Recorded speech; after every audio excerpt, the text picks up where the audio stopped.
Hello Math Wizards! Now we are on the last set of lessons for grade 9 mathematics and we will be focusing on trigonometry. The last set of lessons has two parts. One is the right triangle trigonometry and the second one is the oblique triangle trigonometry. Let us first derive the trigonometric ratios based on these four similar triangles. So they are similar because they share a common angle, which is angle A. As what you can see, angle E, Q, Y, and P are right angles. So therefore, the four triangles that we have here in this figure are all similar. So let us name the four similar triangles. So let's have first the smallest triangle, which is triangle AED, similar to triangle AQP, similar to triangle AYX, similar to triangle ABC. So in trigonometry, the parts of the triangle will be identified according to an angle being referred. So let's say our reference angle will be angle A. So we will be identifying parts of each of the triangle that refers to angle A. Let's have the opposite of angle A over the hypotenuse of angle A. So with angle AED, so AD, angle A is your reference angle. Let's have the opposite side of angle A, and that is DE. So DE over the hypotenuse of angle A, which is AD. It is equal to AQ, since they are similar to each other. Therefore, we could create proportional sides on the given measure. So, DE over AD is equal to PQ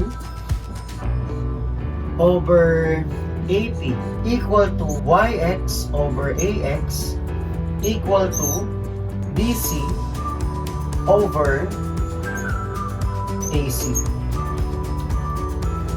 So if we have this ratio that is opposite of angle A over the hypotenuse of angle A, that refers to one trigonometric ratio, which is sine A. So this angle may also represented by different Greek alphabet. It could be theta, it could be phi, or any other Greek letter that could represent an angle. So in this case, we have A to represent the angle. So this one is sine A. So preferably, sine A is equal to opposite over hypotenuse. So now let's have, referring to angle A as well, let's have the adjacent side of angle A over the hypotenuse of angle A. So that is equal to, the adjacent side of angle A is AE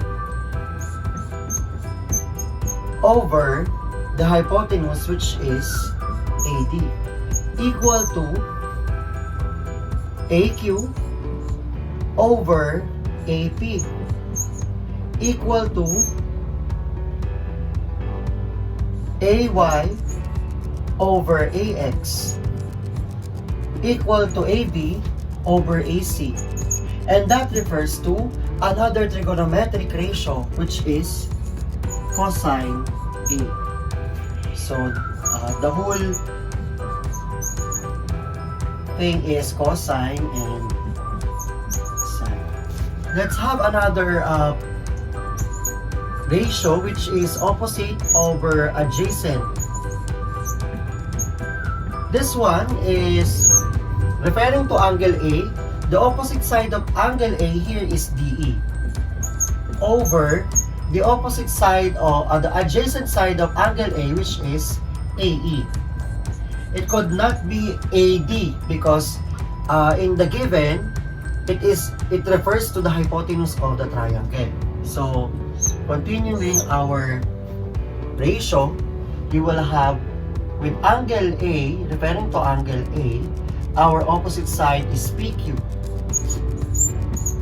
over AQ equal to YX over AY equal to BC over AB. And that refers to another trigonometric ratio, which is tangent A.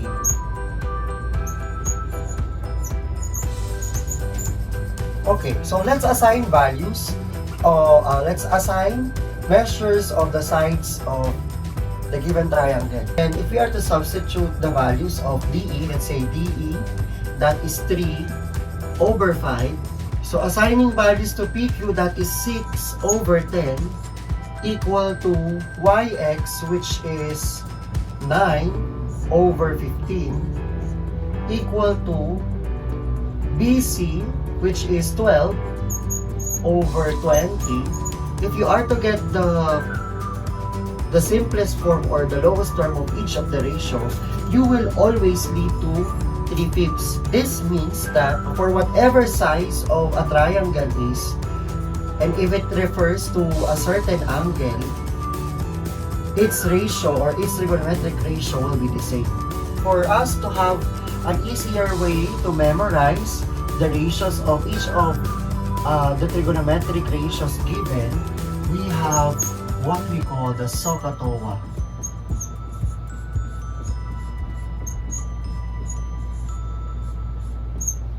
This means that the sine ratio of a triangle, so that is equal to sine, let's say theta is equal to opposite over hypotenuse. So when we are to get cosine of a given angle, so let's say cosine theta, that is equal to the adjacent side of that angle over the hypotenuse of the triangle. So if we are to get tangent of a certain angle, so that is the ratio will be tangent theta is equal to opposite over adjacent. So this, or so, you will have sine is equal to opposite over hypotenuse. So if you have cosine, C is equal to adjacent side, the first letter of the part, adjacent side, over the hypotenuse. H stands for hypotenuse. For TOA, that is tangent, is equal to O, stands for the opposite side, over A, which stands for the adjacent side of the triangle. There are also 3 more ratios in trigonometry. That is the reciprocal of the first 3 ratios, which is cosecant. That is simply cosecant theta is equal to the reciprocal of the ratio, which is hypotenuse over the opposite side. We also have secant, that is SEC theta or secant theta is equal to the reciprocal of the cosine ratio, which is hypotenuse over the adjacent side. We also have cotangent, which refers to the reciprocal of the tangent ratio. So that is COT theta is equal to, just get the reciprocal, adjacent side over the opposite side. Give the trigonometric ratio as a fraction in simplest form. Okay, so we will be applying what we have learned with the derivation of the ratios in trigonometry. So that is SOHCAHTOA.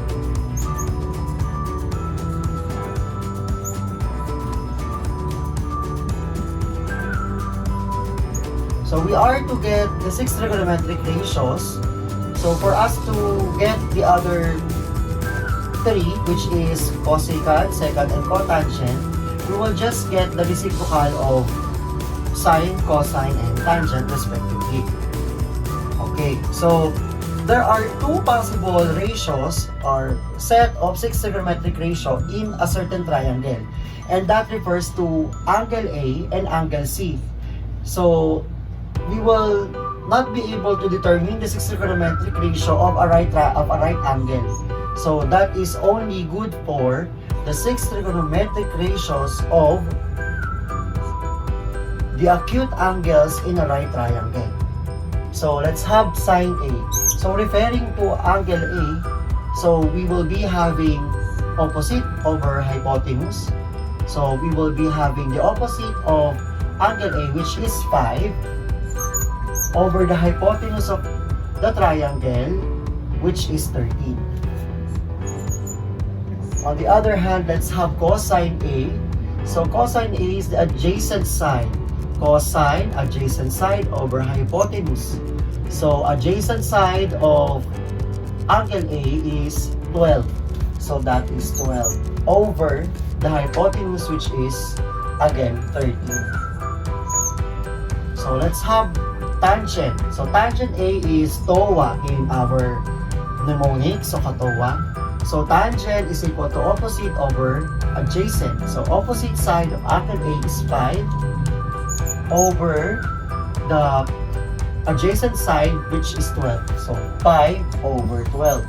So to get the other remaining 3 trigonometric ratio, we just need to get the reciprocal of the given. For cosecant, the reciprocal of sine, so that is 13 over 5. For secant, that is the reciprocal of cosine, that is 13 over 12. For cotangent, that is the reciprocal of tangent, which is 12 over 5. On the other hand, let's have the 6 trigonometric ratios referring to angle C. So this is angle C here. So again, we will be using SOHCAHTOA to get SOH for sine. So sine C is equal to opposite of angle C, which is 12, over the hypotenuse of the triangle referring to angle C, that is 13. On the other hand, let's have cosine, which is CAH. Cosine is equal to adjacent over hypotenuse. The adjacent side of angle C is 5 over the hypotenuse, which is 13. For tangent, again, that is TOA in our mnemonics. Tangent is equal to opposite of angle C over the adjacent side of angle C, which is 12 over 5. Again, now let's have cosecant C. So to get cosecant C, the partner of cosecant C is the reciprocal of sine C. So that is 13 over 12. For secant, that is cosine. So that is 13 over 5. For cotangent, we will have tangent C. So that is 5 over 12. Let us continue our discussion and solve for the trigonometric ratios of this triangle KLM, which has a right angle at angle K. Okay, so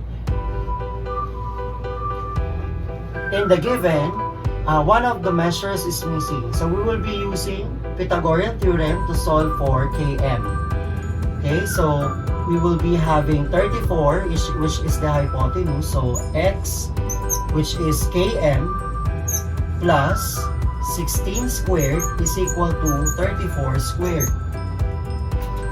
So by solving, you will be having x squared is equal to 34 squared minus 16 squared, and x squared, by solving, you will be leading to x squared is equal to 900.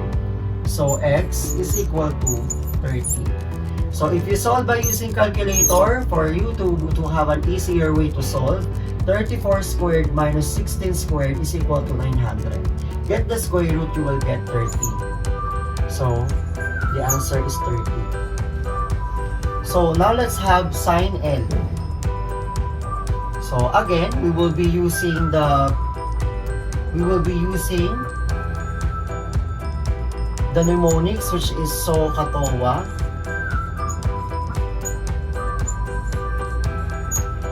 Okay, so referring to angle L, the opposite SO will be our mnemonics. So sine is equal to opposite over the hypotenuse.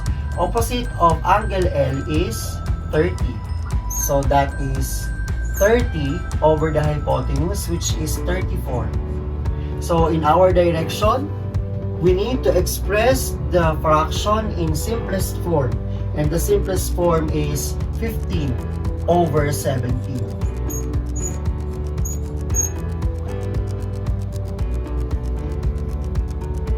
So let's have another one, which is cosine L. So cosine L, so in our mnemonics, that is CAH. So cosine is equal to adjacent over hypotenuse. So adjacent side of angle L is 16 over the opposite side, over the hypotenuse, which is 34. That is equal to 8 over 17.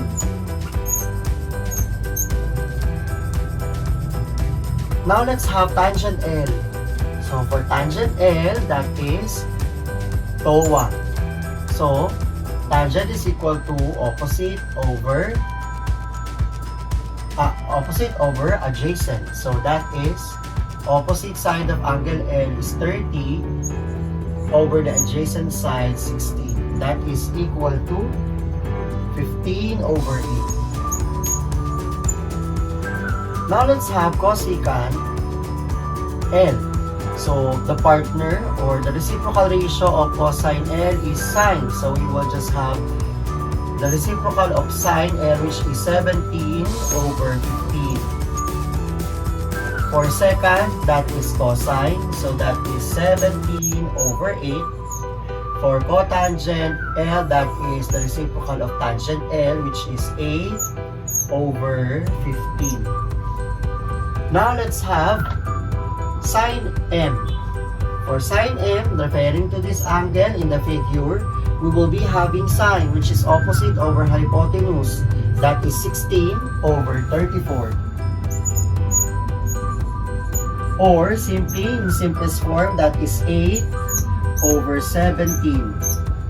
For cosine M in the figure, the adjacent side of angle M is Km, which is 30 over the hypotenuse, Lm, which is 34. So you'll have 30 over 34 or 15 over 17 in simplest form.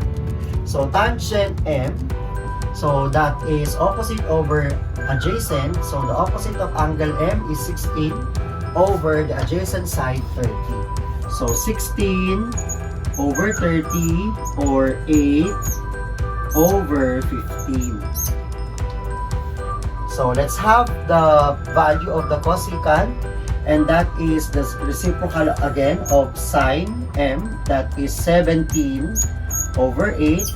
Secant, that is reciprocal of cosine M, which is 17 over 15. So for cotangent, that is the reciprocal of tangent M, and that is 15 over 8. Now let's solve for the missing part of a given triangle. So let's start with number 1. So in the given, the missing part is the side opposite of 42 degrees. So in the given, we could solve this by using trigonometry. So we will be applying our mnemonics, which is SOHCAHTOA.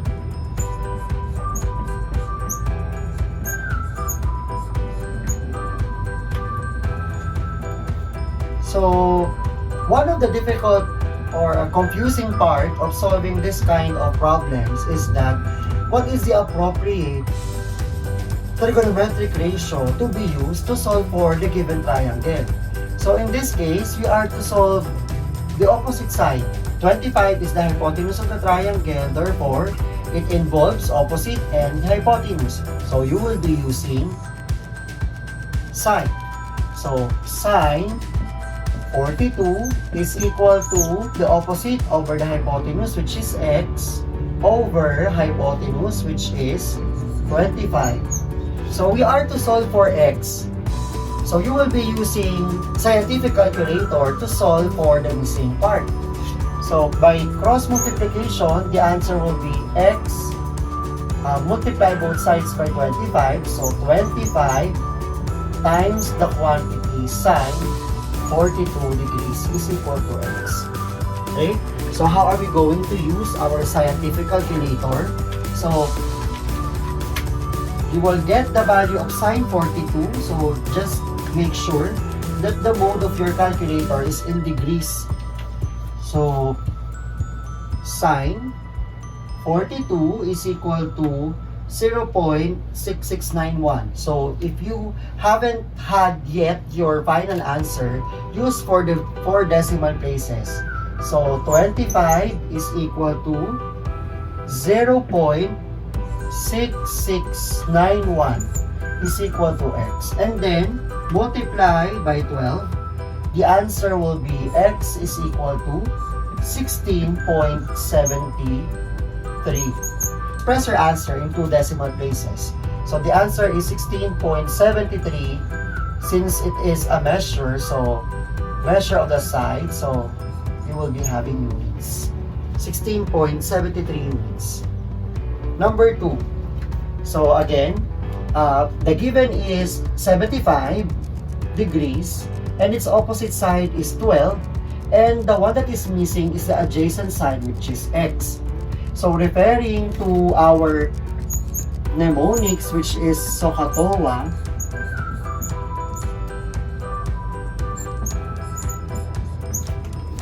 so the given is 75 degrees and it involves opposite and adjacent. So this pair of given pertains to our tangent ratio. So you will have tangent 75 degrees is equal to opposite side of 75 is 12 over the adjacent side of 75, which is x. Now we will be solving for the value of x. So x times tangent 75 is equal to 12. So we will be using our calculator. Just key in tangent and then 75. So you will be having 3.7320 as our value is equal to 12. Solving for x, divide both sides by the decimals 3.7320.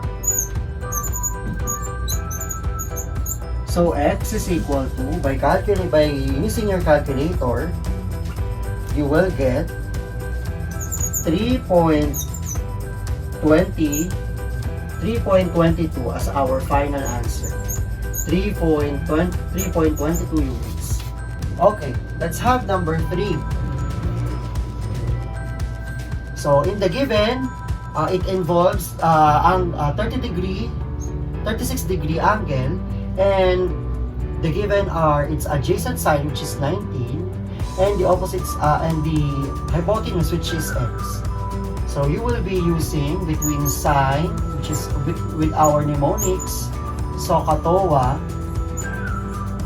It involves adjacent side and the hypotenuse, and that pertains to cosine ratio. So you will be having cosine 36 is equal to our adjacent side, which is 19 over the hypotenuse, which is x.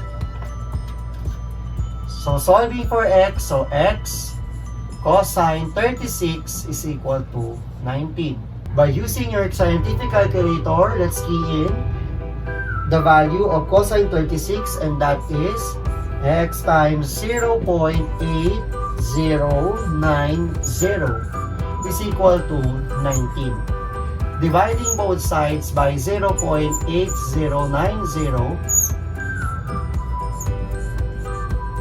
you will be leading to your answer. So the answer will be 23.49 units. Let's move to number 4. So in this case, the missing is the value of the angle. And the given are the angle, the opposite side of the angle, and its adjacent side. So with the Deriving SOHCAHTOA,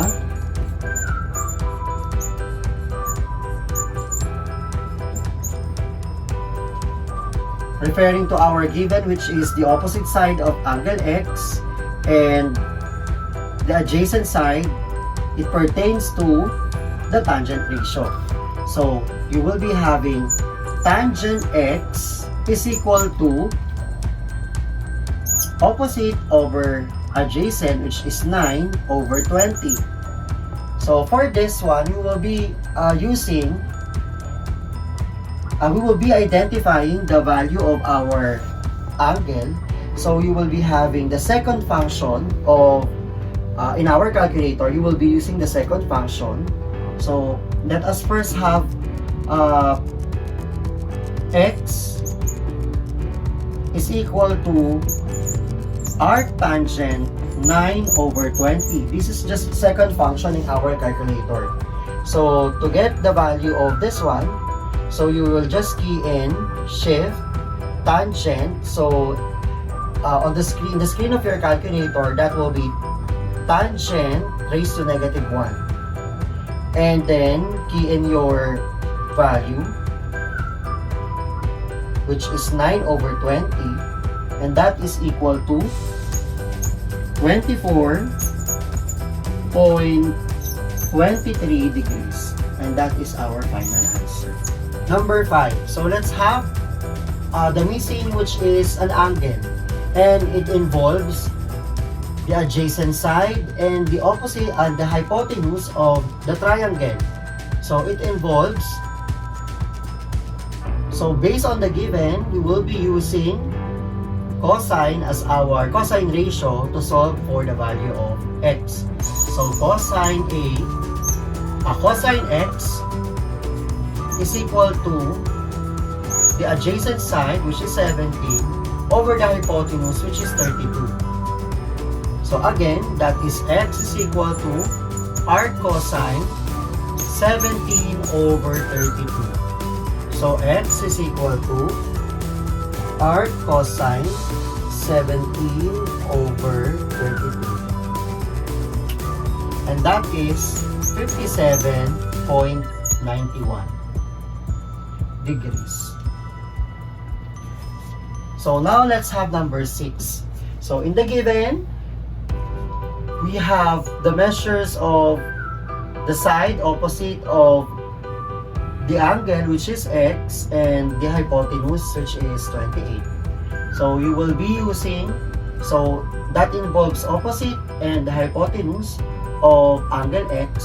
So you will have sine ratio. So sine x is equal to opposite, which is 21, over 28, which is our hypotenuse. So x is equal to arc sine 21 over 28. So that is second function 21 over 28. So the given, you will be having 48.59 degrees as our final answer. Let us solve problems involving trigonometric ratios. So a ladder leaning against a wall makes an angle 75 degrees with the ground. If the foot of the ladder is 6 feet from the base of the wall, what is the length of the ladder? So you will be having the illustration of our problem and a ladder leaning to the wall. So basically, the wall is perpendicular to the ground and it is 6 feet away. The foot of the ladder is 6 feet away from the foot of the wall. And this is our ladder. We are to determine the length of the ladder, which is x, and it leans against the wall by 75 degrees. So we are to solve for the value of x. In the given, for us to solve it, you will be using the trigonometric ratio. So we will have the mnemonics, SOHCAHTOA. And to solve this, it involves the hypotenuse and the adjacent side of the triangle that refers to 75 degrees. So referring 75, you will be having cosine as our ratio. So cosine 75 is equal to the adjacent side, which is 6, over the hypotenuse, which is x. So solving for x, so x cosine 75 is equal to 6. X is equal to 6 over cosine 75. So we will be having the value of our ratio, which is cosine 75 is equal to 6. So that is 0.2588. Solving for x, 6 divided by 0.2588, the answer will be 23.18 units. Or based on the problem, that is in feet. So you will have 23.18 feet. Jaden is flying a kite and lets off 275 feet of string. If the kite is 150 feet above the ground, and assuming the string is straight, what angle does the string make with the ground?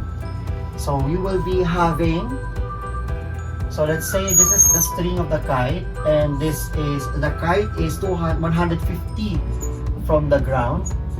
So that is perpendicular. The length or the distance from the ground to the kite is 150, and that is perpendicular to the ground.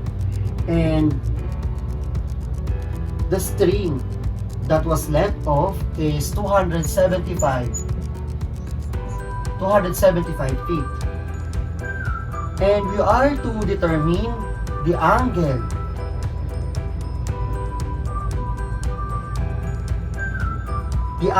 between the string and the ground.